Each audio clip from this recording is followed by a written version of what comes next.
there, rock stars. Welcome to Kris Loves Crochet. Typically, if somebody says they need a triangle, and oh, let's make a granny square triangle or a granny stitch triangle. Well, here's a triangle, and this is an equilateral. Each side has 3 sets, so it's a 3-round granny triangle. They have their place, but they are not a half a square. So if you're making granny squares and you need a triangle to fit in the edges or something to finish out some granny squares, what you will probably want is a half square. Now this is a triangle. This is a triangle. This is a triangle. Yes, you're right. This is an equilateral triangle and this is a 90-degree triangle. And this one's made very differently. It's still a granny stitch, but you have to start it and do it differently. There's turning involved and whatnot. So I have put in here just a little tutorial of how do I triangle. How do I triangle? So all with the granny stitch. There's lots of other ways to crochet triangles as well, but this is with the granny stitch.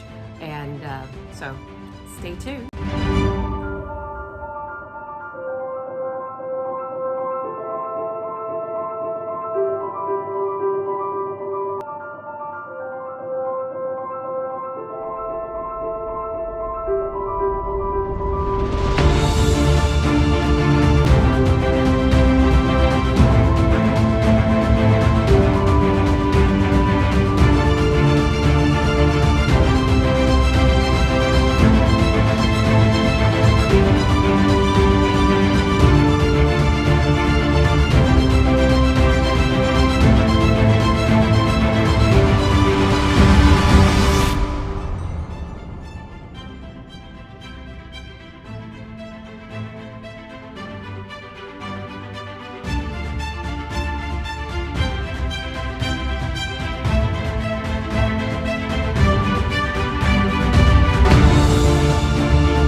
so much for sticking around and watching that.